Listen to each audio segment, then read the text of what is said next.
warahmatullahi wabarakatuh. Halo Sobat Junior, apa kabarnya?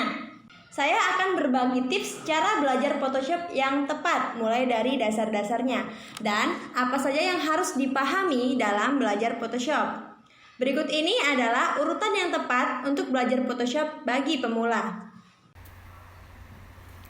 Nah, ini dia teman-teman. Ini adalah tampilan dari lembar kerja Photoshop. Nah, di sini ada namanya menu bar yang ada file, edit, image, layer, type, select, filter, 3D, view, window, help. Nah, yang di sini itu namanya toolbar atau bisa biasa disebut dengan toolbox. Nah, yang di sini itu namanya property bar, yaitu perintah yang muncul ketika kita mengklik tool dari toolbox ini. Oke. Nah, yang di sini ada kolom layer nih di sini. Apa itu layer? Layer itu lapisan-lapisan gambar atau objek yang akan kita edit. Saja misal kita punya file, kita buat dokumen kerja baru, ini ukurannya bisa dibiarkan seperti ini, tapi bisa teman-teman ubah sendiri ya. Oke. Nah, di sini saya akan muncul lembar kerja baru. Ini bisa diganti backgroundnya, foregroundnya juga bisa dipilih aja. Misal mau diganti warna hitam boleh. Oke, kita tumpahkan pakai yang ini. Nah, seperti itu. Oke, langsung saja di sini muncul layer background. Berarti ini background dari gambar atau objek yang akan kita edit. Nanti ketika kita memasukkan file lain, misalnya kita open gambar nih, misal jangan pakai, kita foto ini aja. Tuh, ini kenapa dia background lagi? Karena dia terbuka di area yang berbeda. Kita langsung buka ke sini, kita taruh di sini, maka dia akan membentuk layer baru. Berarti ini lapisan 2. Kalau kita akan mengedit di bagian foto ini, maka kita harus pastikan kita klik di bagian layer 1, baru kita bisa operasikan. Oke, yang pertama di sini ada ini namanya move tool. Ini berfungsi untuk memindahkan objek. Misal objek ini akan kita geser-geser kemanapun sesuka hati kita. Nah, jadi setiap apapun ketika kita akan memindahkan objek, maka kita harus mengembalikan kursor kita ke move tool seperti ini. Nah, yang kedua di sini ada rectangular marquee tool, ellipse marquee tool ini, dan teman-temannya ini berfungsi untuk tempat menyeleksi. Nah, kalau ellipse berarti dia menyeleksi dengan dengan bentuk lingkaran. Kalau misalkan rectangular berarti dia yang rectangle dan sebagainya. Yang ini sampai ke sini, ini semua bagian dari seleksi atau crop juga bisa. Nah, yang di sini ada lasso tool, polygonal lasso tool, dan magnetic lasso tool. Kalau lasso tool kita bisa menggunakannya untuk menyeleksi sesuai dengan keinginan kita. Kita buat garis-garis seperti ini, misal ke sini, dan kita gabungin ke titik anchor yang pertama, akan terbentuk seleksi. Sedangkan kalau yang polygonal lasso tool,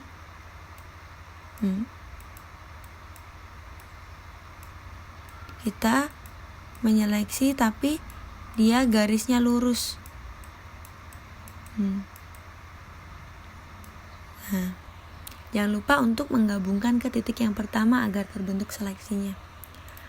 Dan yang magnetik ini kita menyeleksi, dia akan mengikuti bagian-bagian pinggir-pinggirnya sesuai dengan yang kita klik. Tuh, kita arahkan saja. Tuh, nggak perlu diklik lagi, dia akan mengikuti polanya. Kita gabungin ke titik yang pertama. Nah, seperti itu ya teman-teman. Nah, yang ini ada quick selection tool. Oke, kita hilangkan dulu seleksinya dengan tekan Ctrl+D. Nah, dia menyeleksi dengan cepat, kita tinggal arahkan saja kemana alurnya. Tuh, dia terseleksi dengan sendirinya. Selanjutnya ada Magic Wand Tool. Nah, Magic Wand ini ketika kita klik di sembarang tempat, dia akan terpisah, menyeleksi di salah satu bagian saja. Ketika kita ingin menggabungkan seleksinya, kita cukup tekan tombol Shift pada keyboard dan tekan. Maka seleksinya akan tergabung.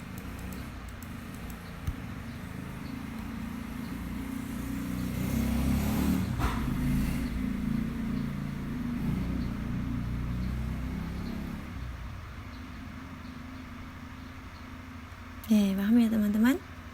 Oke, langsung lanjut ke ini ada crop tool. Kita bisa nge-crop dengan sesuai ukuran yang kita mau. Misalkan di sini saya buat 3x4, maka dia akan membentuk skala 3x4. Ketika kita geser kemanapun, kita perkecil, dia tetap rasionya 3x4.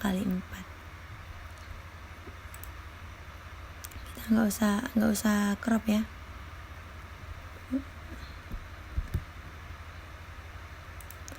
Dan crop. Kita lanjut ke eyedrop tool. Ini fungsinya untuk memilih gambar, memilih warna pada area tertentu. Misal di sini saya klik di area warna biru, maka foreground di sini akan otomatis muncul warna biru.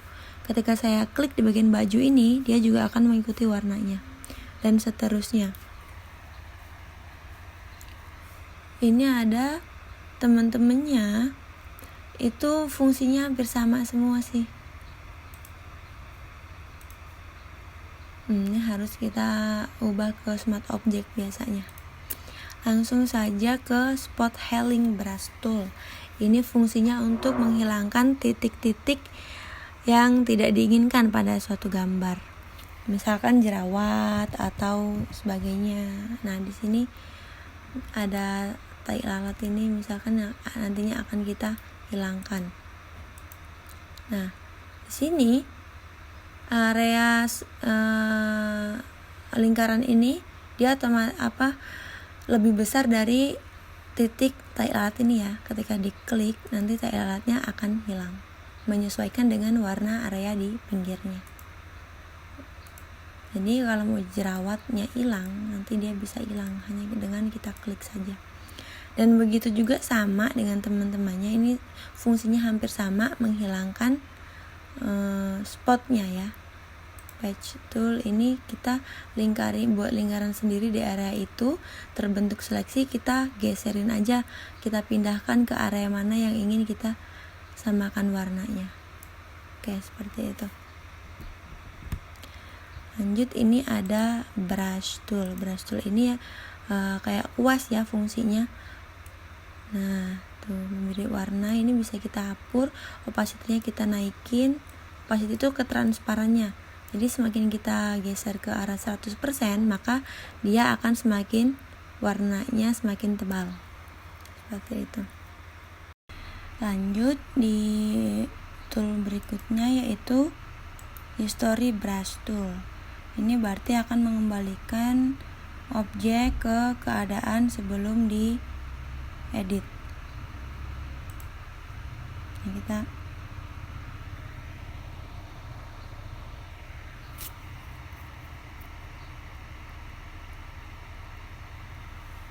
kita buka gambar yang tadi ya, yang sudah kita buka tadi. Misal kita akan mencoret-coretnya nih dengan brush tool, kita besarkan ukurannya.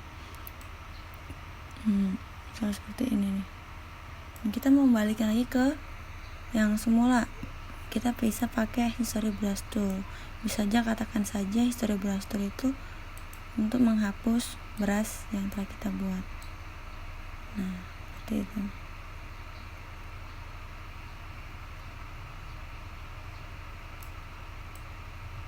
Saya teman-teman ya.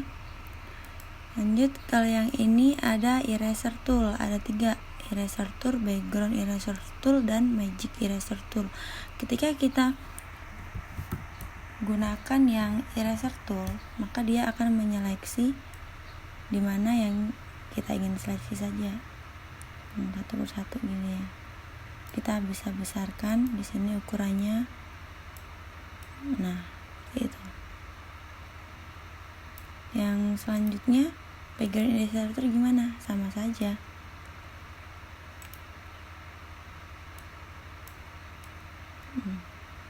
Ini juga untuk hapus background. Paskan di tanda tambahnya ini ya.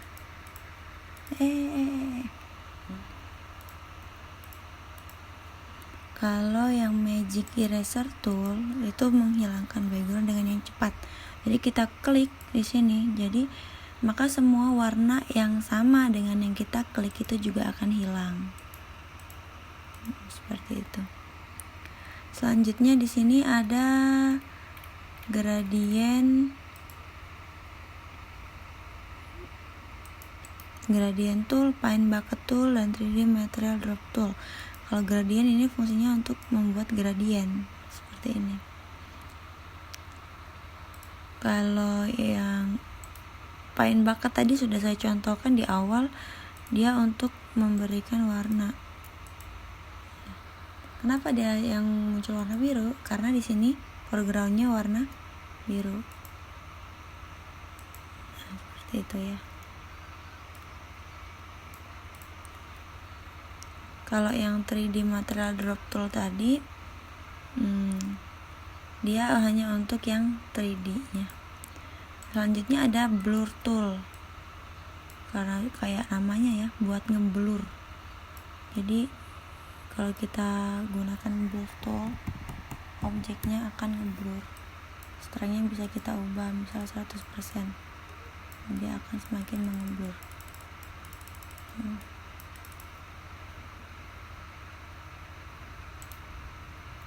Ini smooth itu untuk membuat smooth ya, gambar smooth kayak kartun gitu kan.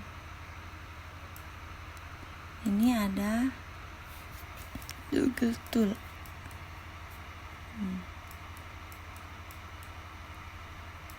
Mencerahkan.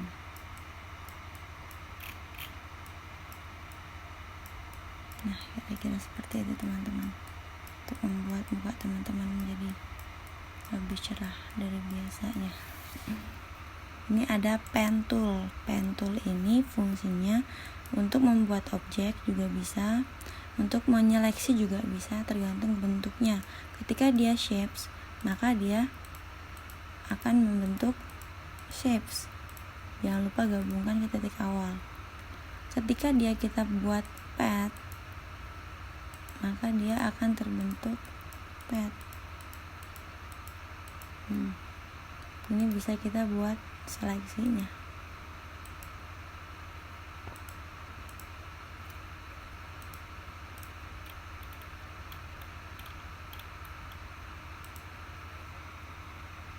Kita klik di pen, kita buat di sini pad.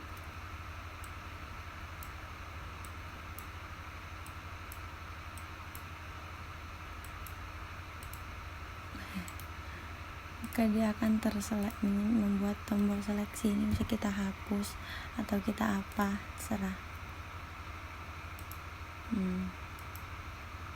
Kita salah layer tadi ya, langsung saja kita delete aja layernya ini. Nah, misal di sini kita akan menyeleksi pada bagian ini ya, yang layer 1 ini. Ini shape tadi yang udah kita buat pakai pen tool. Kita akan menyeleksi bagian sini.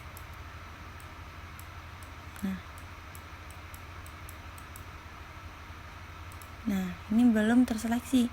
Kita klik kanan, make selection, maka dia akan membentuk seleksi. Ketika kita hapus, dia akan menjadi warna backgroundnya. Gitu. Selanjutnya itu ada text tool. Itu ya fungsinya untuk membuat teks. Nah, ada di sini pad selection tool. Kita hapus dulu. Nah, tadi kita sudah membuat pakai pen tool, misal seperti ini. Nah, ketika kita klik di pad selection ini, kita bisa memindah-mindahkan yang kita seleksi tadi. Sementara yang bawahnya direct selection-nya kita bisa mengubah bentuk padnya. Nah, bisa kita putar-putar. Kita buat titik di sini, misal titik ini akan kita masukkan ke sana. Nah, seperti itu. Oke, lanjut. Di ini ada, kita perkecil gambarnya. Nah, di sini ada rectangular, rounded rectangular, ellipse, polygon, dan seterusnya. Ini fungsinya kita membuat shapes. Ini shapes tool. Nah, ini segitiga misalnya. Untuk yang rectangular berarti dia segi 4. Untuk yang rounded rectangular dia segi 4 tapi ujungnya, sudutnya itu enggak lancip ya, agak tumpul. Ini poligonal yang tadi. Kalau di poligonal ini bisa kita ubah nih side-nya. Kalau dia 3 berarti segitiga. Kalau kita buat 5 berarti nanti seginya 5. Hand tool. Hand tool ini untuk mengubah